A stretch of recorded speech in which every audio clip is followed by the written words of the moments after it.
Imagine buying a private jet for $8 million. At first, you might think the expensive part is finally over. You paid for the aircraft, you own it, and now you can fly whenever you want. But that's where the real cost actually begins.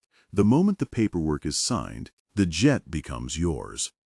It feels like you've simply purchased an incredibly expensive machine. But unlike a luxury car, a private jet can't just sit quietly in your driveway without generating expenses. Even when the aircraft isn't flying, money is still leaving your bank account. You have to pay for storage, insurance, pilots, maintenance, training, and management. And depending on how much you fly, the annual bill can easily reach 7 figures. So why would billionaires, corporations, and extremely wealthy entrepreneurs willingly accept these costs? The answer isn't always luxury. For many owners, a private jet is actually a tool for saving time, increasing flexibility, and controlling how they travel. To understand the economics, we need to look beyond the purchase price. The real cost includes everything required to keep the aircraft safe, legal, available, and operational. And some of those expenses are surprisingly large. Private jets come in many sizes. Some small jets cost only a few $1,000,000, while large long-range aircraft can cost tens of millions. The larger and more capable the aircraft becomes, the more expensive almost everything around it becomes too. Let's imagine we're buying a mid-size private jet for $8 million. The seller hands over the aircraft. The documents are signed and the money changes hands. But economically, we've just converted $8 million of capital into an aircraft that will need constant spending. If you pay cash, the biggest hidden issue is opportunity cost. That $8 million could have been invested somewhere else. So even if the aircraft doesn't send you an interest bill, you're still giving up the potential return that money could have generated. Of course, you could finance the aircraft instead. That reduces the amount of cash you need immediately, but now you have financing costs and debt payments. So the owner has to compare the cost of borrowing against the potential return from keeping the money invested elsewhere. Imagine putting $8 million into a productive investment instead of an aircraft. If that capital generated an average 5% return, that's potentially around $400,000 a year. The jet doesn't charge you that amount, but economically, you're giving up that opportunity. This is why wealthy people don't only ask, "Can I afford the jet?" They ask a different question: what else could my money be doing? A private jet has to compete against every other investment opportunity available to its owner. Once you've bought the aircraft, it needs somewhere to live.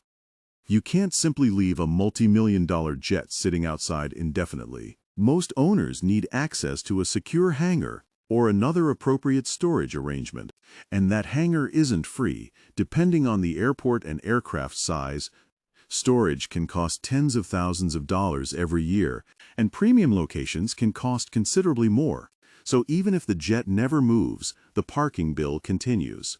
Then comes insurance. A private jet represents millions of dollars of equipment and significant liability exposure. Insurance costs depend on the aircraft, pilots, operating history, and other factors. But it's another major annual expense before the aircraft even takes off. Now we need pilots. Private jets aren't self-driving luxury cars. They require highly trained aviation professionals.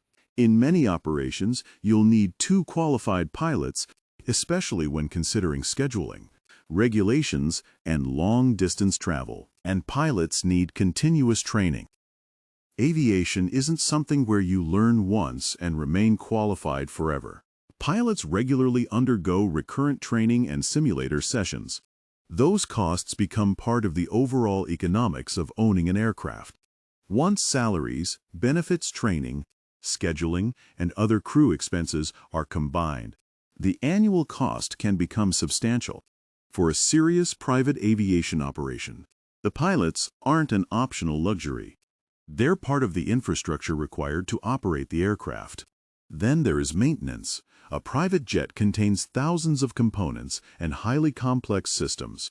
Mechanics have to inspect the aircraft regularly, replace worn components, maintain systems, and make sure everything meets strict aviation requirements. Think about everything inside a jet engines: landing gear, avionics, hydraulics, electrical systems, navigation equipment, pressurization systems, and much more. Every one of these systems has to work properly. Aviation maintenance is therefore extremely specialized.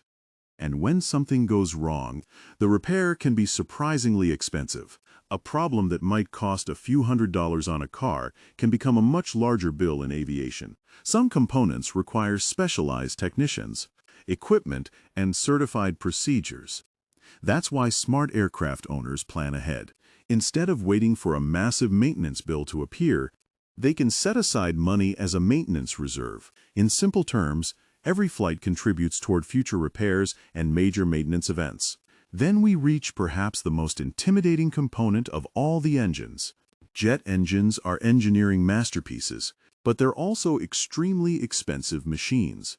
Eventually, they require major inspections, maintenance, or overhaul, depending on the engine and operating program. When a major engine event arrives, the aircraft can spend significant time in maintenance. Mechanics may remove, inspect, repair, and replace components, and the final bill can reach hundreds of thousands of dollars or more, depending on what needs to be done. This is why owners often think about engine costs on a per-flight hour basis.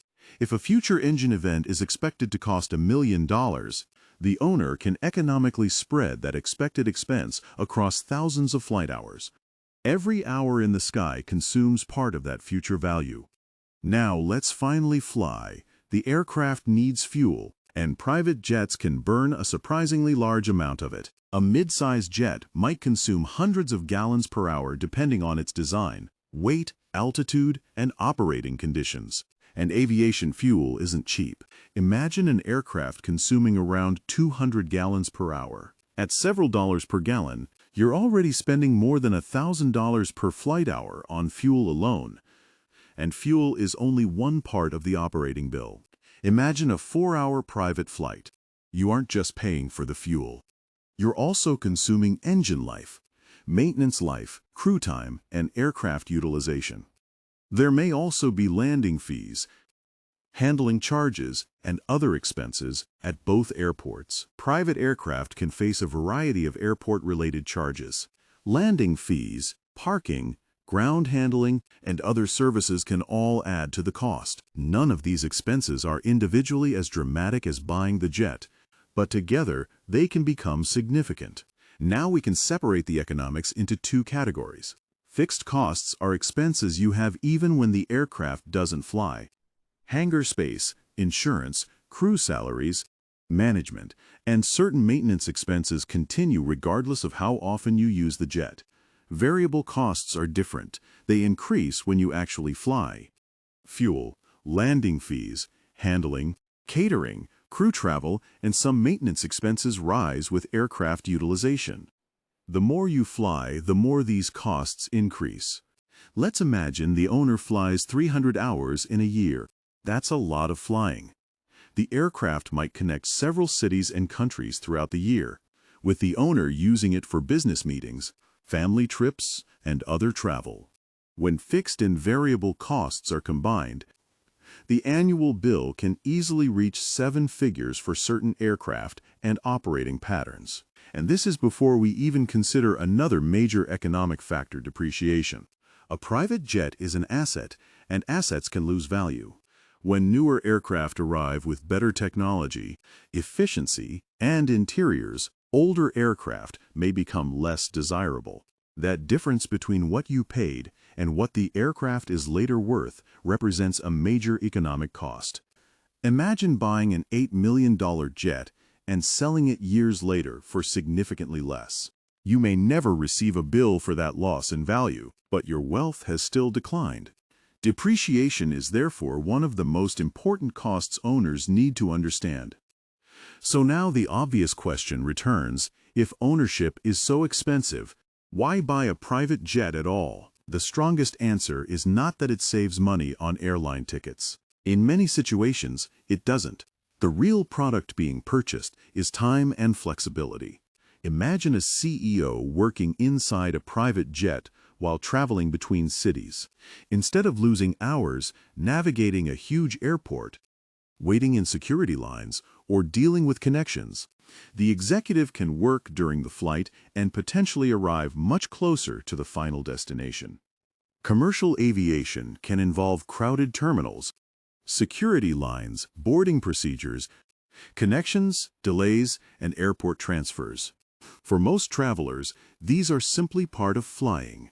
But for someone whose time is extremely valuable, those hours can have a real economic cost. Private aviation changes the experience. You can often arrive at a smaller terminal, go through much simpler procedures, and board a waiting aircraft. You're not eliminating every delay or regulation, but you can dramatically reduce many parts of the traditional airport process. Now imagine a CEO visiting several cities in a single week. New York today, Dallas tomorrow, Los Angeles after that, and another city the following morning. For someone operating a large business, that flexibility can have significant value. But what if you simply bought first-class tickets?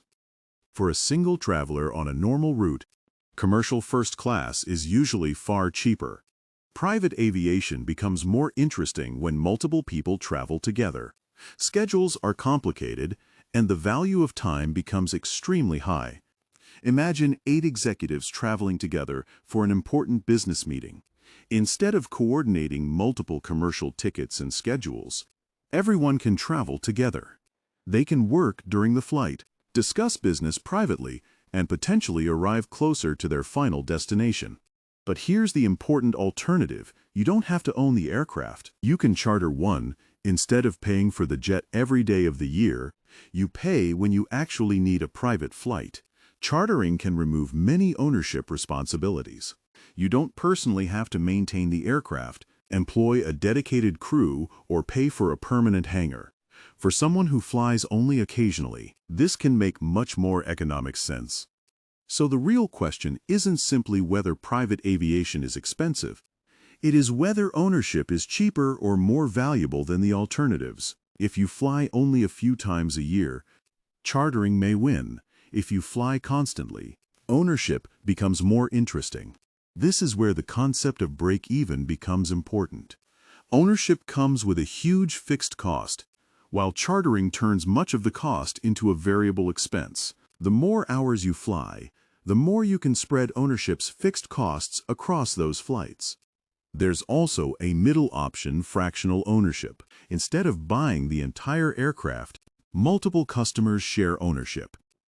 You get access to a certain amount of flying without taking on the entire capital burden of owning a jet. Now here's an interesting question: can your private jet actually generate revenue?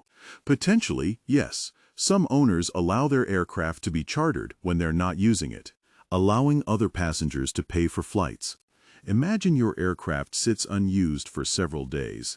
Instead of remaining completely idle, a management company may arrange a charter flight, assuming the operation is properly structured and permitted.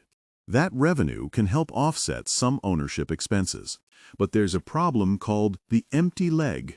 Imagine your aircraft takes you from Miami to New York.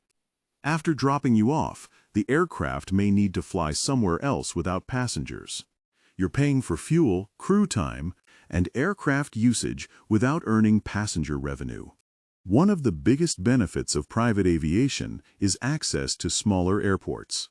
A private jet may be able to land much closer to a business meeting or final destination than a large commercial airport. That can eliminate significant ground travel time. Then there are taxes and accounting. Business aircraft can involve complicated financial and tax rules. Depending on the jurisdiction and how the aircraft is used, some expenses may receive different treatment. But this isn't a simple matter of buying a jet and writing everything off. That's why many owners hire professional aircraft management companies. These teams can coordinate pilots, maintenance, scheduling, fuel, compliance, records, and other operational details. In other words, the owner buys the aircraft, But professionals often run the operation. But even with professional management, things can go wrong. Imagine you're supposed to fly to an important meeting tomorrow, but a critical aircraft component fails. Suddenly, your multi-million-dollar jet is sitting on the ground instead of flying. And now the owner may have to charter another aircraft. That means you're potentially paying for maintenance on the owned jet while also paying for alternative transportation. This is one of the hidden risks of relying heavily on a single aircraft. There's also a psychological side to owning a private jet. It represents wealth, success, privacy, and freedom. But for many serious owners, the biggest attraction isn't showing off. It's control over where they go, when they leave, and how they travel. But ownership can create a psychological trap. Once you've paid for the hangar, pilots, insurance, and management, every additional flight can feel almost free. But it isn't. Every flight still consumes fuel, maintenance life, engine life, and aircraft value. So let's put everything together. The real cost isn't just the $8 million purchase price. It's the combination of capital, opportunity cost, hangar, insurance, crew, fuel, maintenance, management, airport fees, depreciation, and unexpected expenses. So who should actually own a private jet? For someone who flies only a handful of times a year, probably not. Chartering is often more practical. But for someone flying hundreds of hours, traveling with teams, and placing an enormous value on time, ownership can become much more rational. At that point, the aircraft isn't simply a luxury toy. It becomes part of the company's infrastructure. It can connect executives with factories, investors, customers, offices, and international markets. The jet is essentially a mobile business tool, and that's the real economics of owning a private jet. You're not simply buying an airplane. You're buying mobility, privacy, flexibility, and most importantly, time. For one person, a private jet can be an incredibly expensive luxury. For another, it can be a rational business tool. Because when you have enough money, the most valuable thing you can buy isn't always another asset.